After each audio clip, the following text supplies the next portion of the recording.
Hello, this is Terry with Exact Line Tools. Today we're doing a repair on a Nissan pickup truck. Now this truck has been sideswiped. It has damage running down the entire right side of the vehicle. We've got damage here on the right front fender. We're going to focus on this repair first. You can see it's got quite a bit of distortion there. We're going to need to do some pulling out, straightening out, sanding, and preparing for plastic filler. We are going to do repairs on the rest of the damage, but we're going to start with the fender. Now we've roughed it out, we've feathered back the paint, and we're going to focus our attention first on the face of the flare, that thin area about 2 inches wide that is defined by the style line. We want to reproduce a slight radius across that area. That's what it had originally. And if you're in doubt about the shape of the panel, always make reference to the other side of the vehicle and you can easily determine if there's a radius in that area or if it's flat or however it's supposed to look. Now I'm applying plastic filler on the inside of the fender also, where the sheet metal bends in towards the wheelhouse. I'm going to want that to be very straight so I can accommodate the style line later, which you'll see in the video. Now I'm taking the blade, the number 2 blade, and I want to reproduce a slight radius across that entire area. Now you can see the blade is bent in accordance to the shape that we want to achieve. Now that looks pretty good right there. We've accumulated a little bit extra plastic filler, which I'm now removing, and we're ready to do our first sanding. Now, this is a finished DA with 180 grit, so it doesn't remove much. It lightly sands down the surface of that plastic filler, preparing it for the next step, but it also gives us an idea of where we're at.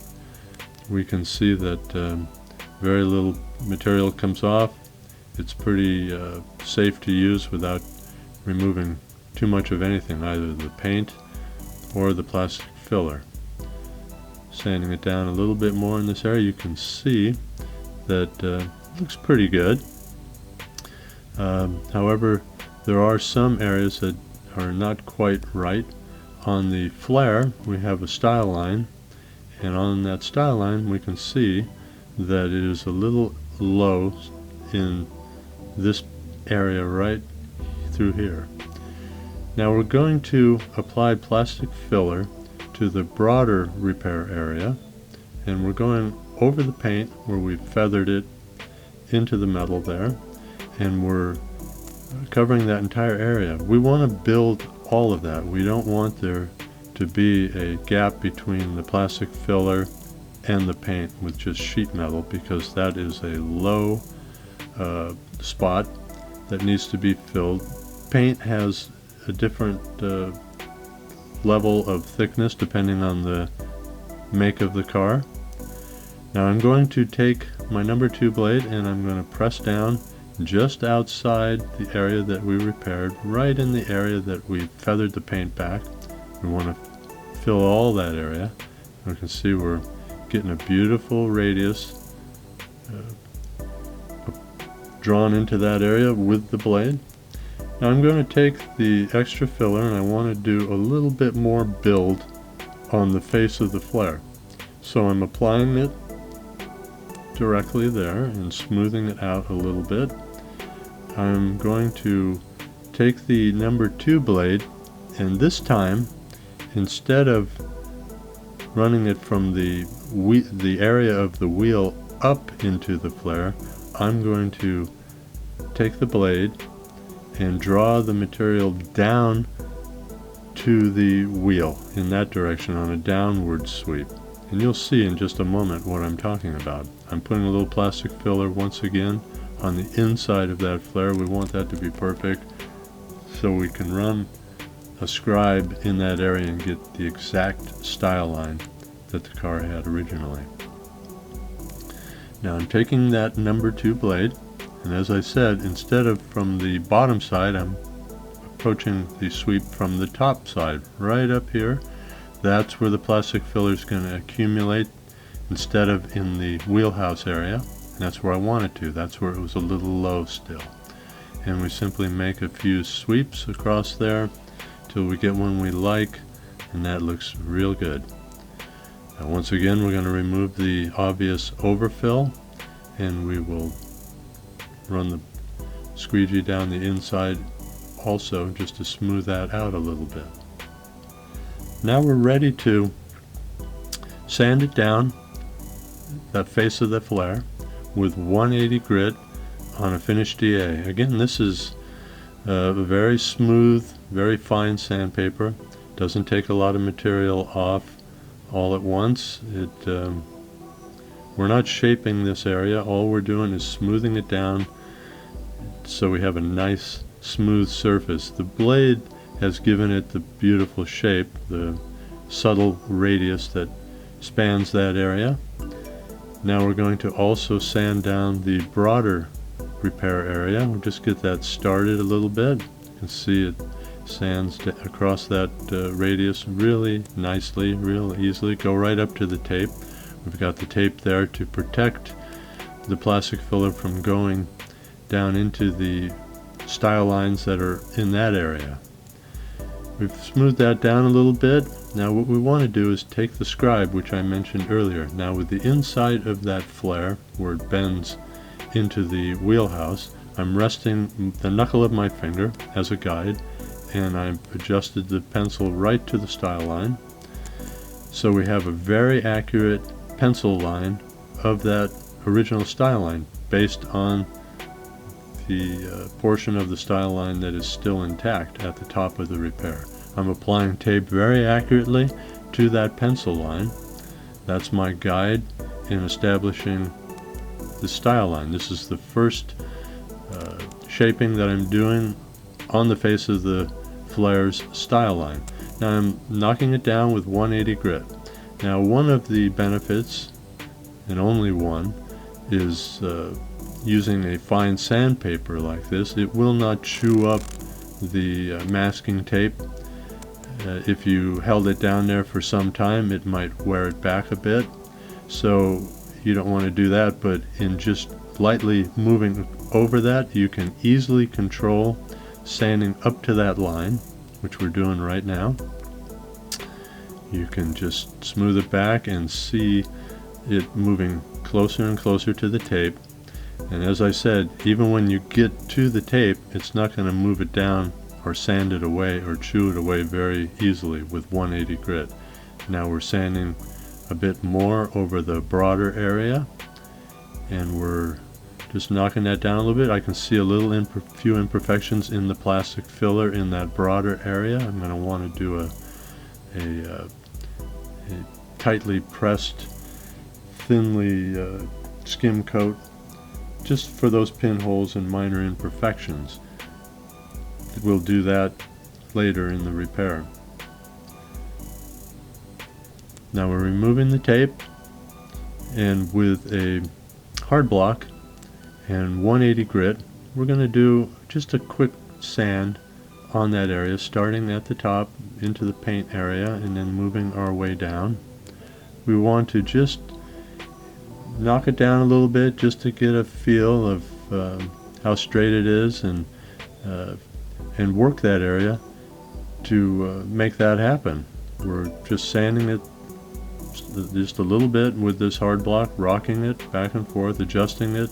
So we're sanding that flat area. It is flat, it has a radius to it, but the actual face of the flare is flat, generally speaking. Now we're moving down towards the bottom of that face of the flare and moving back up again with the block. Going to be blowing it off, and now we're going to take the flexible hard block, and I'm going to do the same thing in the broader area. I want to just lightly sand it. This block curves as you push down on both sides of it to essentially become a block that matches that radius. Now there's another benefit to using fine sandpaper is when you're sanding a curved area like this, sandpaper tends to cut more aggressively, as you might imagine. But even with that factor, using 180 grit will make paint problems going forward nearly non-existent. So the virtues of sanding with a fine paper are multiple, and it makes it much easier to control and see where you're going every step of the way. I'm blocking this in just a little bit more, smoothing it out. This is just what I would consider a rough blocking, even though this repair is nearly perfect. We still have a little bit of fill to do.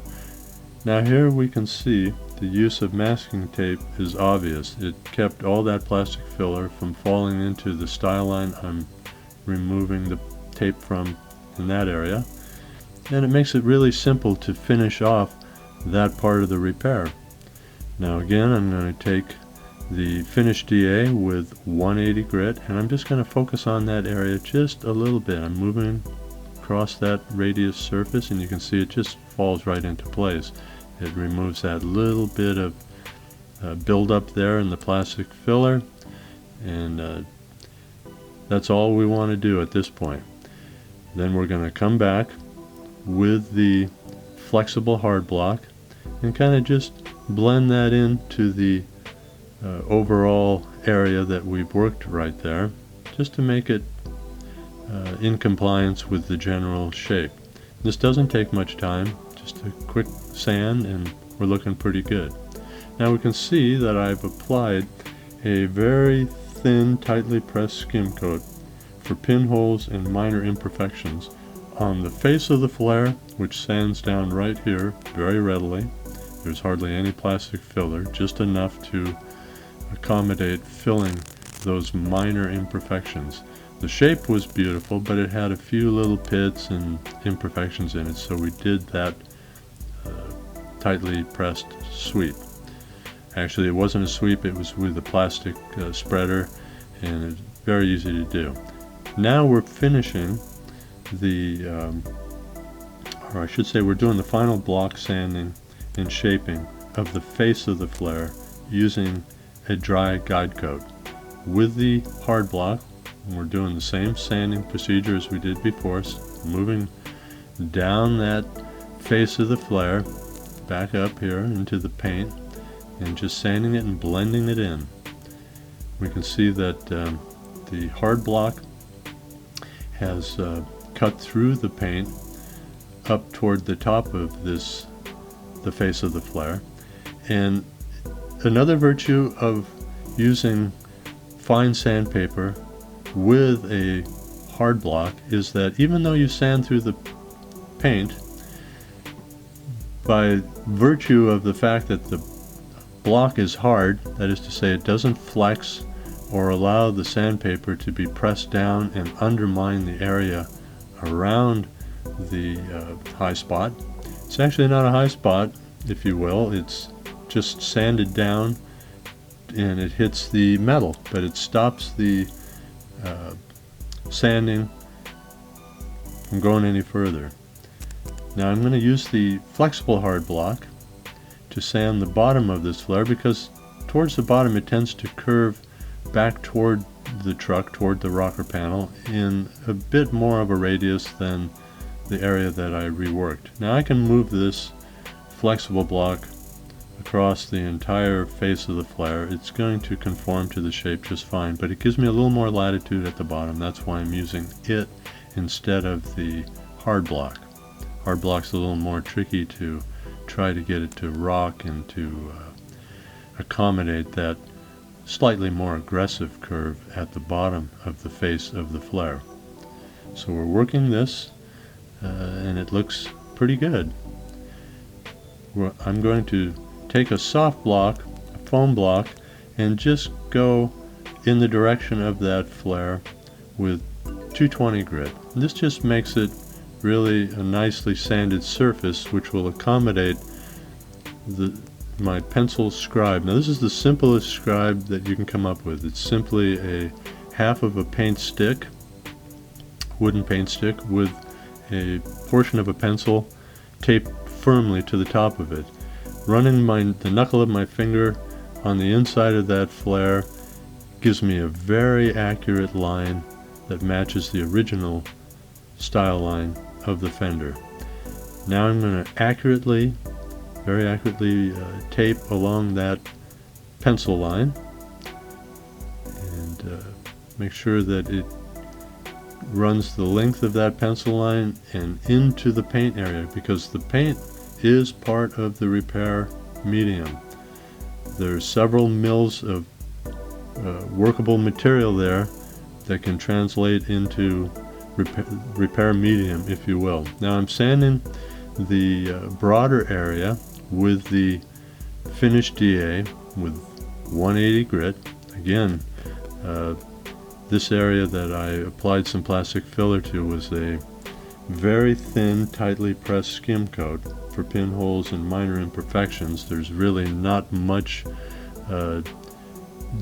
depth to that application at all. It's just a surface coat that fills those flares. So it comes down pretty quickly, and we don't have to worry about sanding off the masking tape. It goes right down to the line. It's very easy to watch as you sand using that fine paper, and it doesn't do any damage to the paint as well around the repair, which is very important.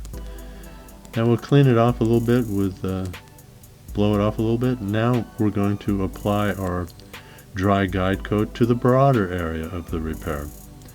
We have the face of the flare finished. Now we're going to block down to that masking tape where I applied to the pencil line. Again, we're using the flexible hard block. The flexible hard block has the same characteristics as the hard block. It will not sand or undermine. If you did have a high spot, it would not undermine that area, which is very beneficial. So it looks pretty good there. We're going to block it down a little bit more with that flexible hard block right into the area close to the next style line above the repair. That's looking pretty good. Okay, we have finished the repair. It feels really good. Let's see what it looks like in paint. Well, we're starting at the bottom of that flare and we're kind of moving up. We're looking at the face of the flare and the reflection in the face of the flare. We can see the white vehicle in the face of the repair, and it looks beautiful. There's no distortions that are being detected. It has a really beautiful radius to it. You can see there as we move forward that the face of the flare looks great. The broader area of the repair has a perfect radius to it. It looks like a brand new fender, maybe even better than a brand new fender, because it has such an exacting shape to it. Well, there you have it. Shaping plastic filler with precision guided accuracy is what the blade can do for you.